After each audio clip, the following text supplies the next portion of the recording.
نحمده ونصلي على رسوله الكريم فاعوذ بالله من الشيطان الرجيم بسم الله الرحمن الرحيم قال رب اشرح لي صدري ويسر لي أمري واحلل عقدة من لساني يفقه قولي. سامعات السلام علیکم ورحمۃ اللہ وبرکاتہ.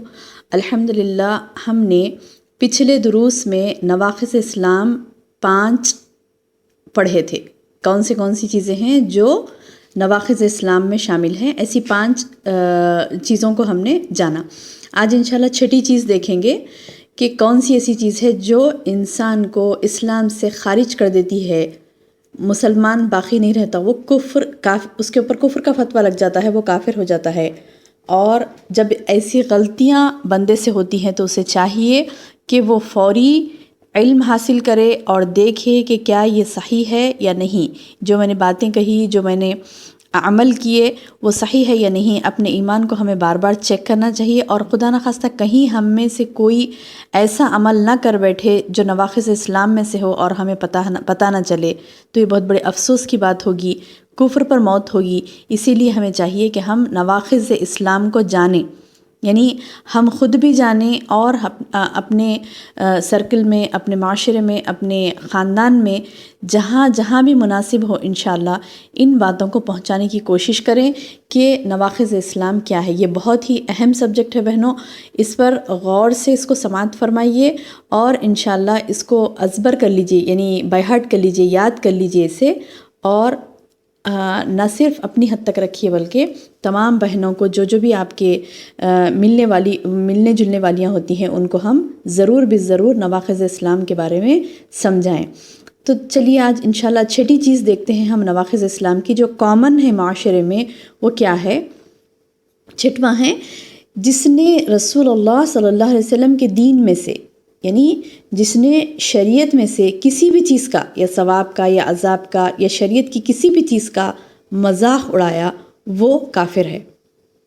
جس نے بھی دین محمد کی، یعنی جس نے بھی دین محمد کا مذاق اڑایا وہ کافر ہے. چاہے عذاب کا ہو، چاہے ثواب کا ہو، چاہے شریعت کی کون سی بھی چیز کا مذاق اڑانا انسان کو اسلام سے باہر کر دیتا ہے. اس کی دلیل کیا ہے؟ سورہ توبہ آیت نمبر 66. اللہ تعالیٰ فرماتے ہیں، اعوذ باللہ من الشیطان الرجیم، قل اب اللہ و آیاتہ و رسولہ کنتم تستہزئون لا تعتذروا قد کفرتم بعد ایمانکم. قل کہہ دو، اب اللہ، کیا تم اللہ کا، و آیاتہ اس کی آیتوں کا، و رسولہ اس کے رسول کا، کنتم تستہزئون تم مذاق اڑاتے ہو، لا تعتذروا بہانے مت بناؤ، قد کفرتم بعد ایمانکم بے شک تم نے ایمان لانے کے بعد کفر کی روش اختیار کی کفر کی روش، تم کافر ہو چکے. اللہ اکبر. سورہ توبہ کی آیت نمبر 66 ہے یہ، جس میں اللہ تعالیٰ فرما رہے ہیں، اے محمد ان سے کہہ دیجئے کیا یہ اللہ کی، اس کے آیات کی، اس کے رسول کا مذاق اڑاتے ہیں؟ بہانے مت بناؤ، تم ایمان لانے کے بعد کافر ہو چکے ہو. اللہ اکبر. دیکھیے یہ بات بھی اللہ تعالیٰ بتا دے رہے ہیں آیت میں کہ لا تعتذروا بہانے مت بناؤ، یعنی ہم ایسی مذاق سے بول دیے تھے، یا پھر ایسی دل لگی میں ہم نے کہہ دیا تھا، نہیں ایسی ہم سمجھے تھے، بہانے مت بناؤ. بلکہ اللہ تعالیٰ صاف فرما دے رہے ہیں، قد کفرتم بے شک تم کافر ہو گئے، بعد ایمانکم ایمان لانے کے بعد تم نے یہ کفر کر دیا. کیا ہے کفر؟ اللہ کی بات کا، اس کی آیتوں کا، اللہ کا یا اس کی آیتوں کا یا اس کے رسول کا مذاق اڑانا کفر ہے. سبحان اللہ سبحان اللہ. یہ میں اپنا ذاتی ایکسپیرینس بتا رہی ہوں، اور آپ لوگوں کے پاس بھی یہ شواہد موجود ہوں گے کہ کئی واقعات ہم نے ایسے سنے جس میں شریعت اسلامی کا، نبی صلی اللہ علیہ وسلم کی سنتوں کا، یا پھر کئی چیزوں کا مذاق بنایا جاتا ہے، مذاق اڑایا جاتا ہے، اور سب ہنستے بھی ہیں. یعنی میں نے حد تو یہ ہے کہ میں نے یعنی میں ان کا نام نہیں لینا چاہ رہی، لیکن اور عامت الناس میں مشہور ہیں وہ شخص. تو ایک شخص کو میں نے دیکھا ان کے بیان میں، وہ بیان کر رہے تھے، اور اس بیان میں انہوں نے اللہ کی ایک آیت کا مذاق بنایا. اللہ اکبر. اور سب ہنس رہے ہیں. اور شہر حیدرآباد میں کافی مشہور ہیں وہ ہنسانے کے لیے، یعنی عالم بھی ہیں، بیانات میں ہنساتے تھے، اللہ مغفرت کرے ان کی. یعنی میں نے نام اس لیے نہیں لیا کیونکہ وہ فوت ہو چکے، اللہ مغفرت کرے ان کے، اللہ معاف کرے ان کو.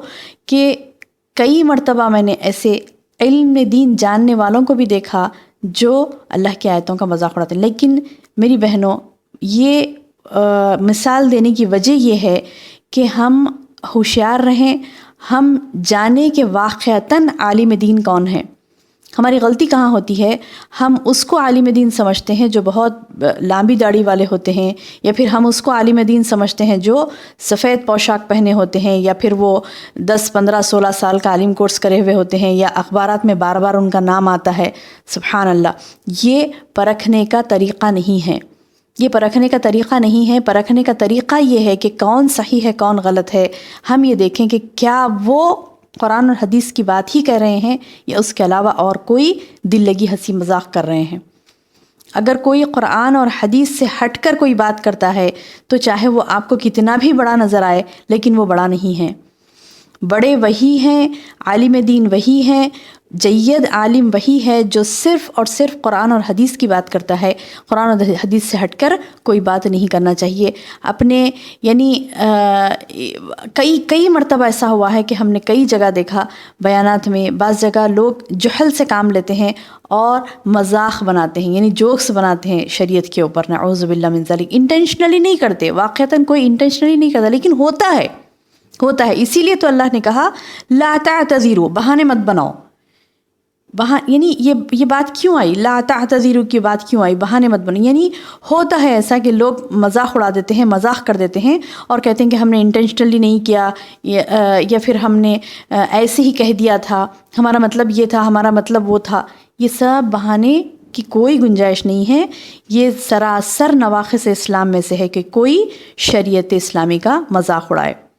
کئی مرتبہ ایسا ہوتا ہے کہ ہم کئی سنتوں کا مذاق اڑا دیتے ہیں، کوئی ثواب کا مذاق اڑایا جاتا ہے، کوئی عذاب کا مذاق اڑایا جاتا ہے. تو اللہ اکبر، ہمیں اللہ کی پناہ مانگنی چاہیے اور ہمیں غور کرنا چاہیے اور ہمیں علم حاصل کرنا چاہیے کہ دیکھنا چاہیے کہ کیا ایسی چیز ہے جو ہمیں اسلام سے نکال باہر کر رہی ہے.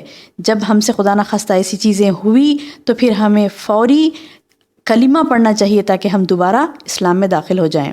تو ہمیں چاہیے کہ ہم بار بار کلمہ توحید کا اعادہ کریں، لا الہ الا اللہ محمد رسول اللہ.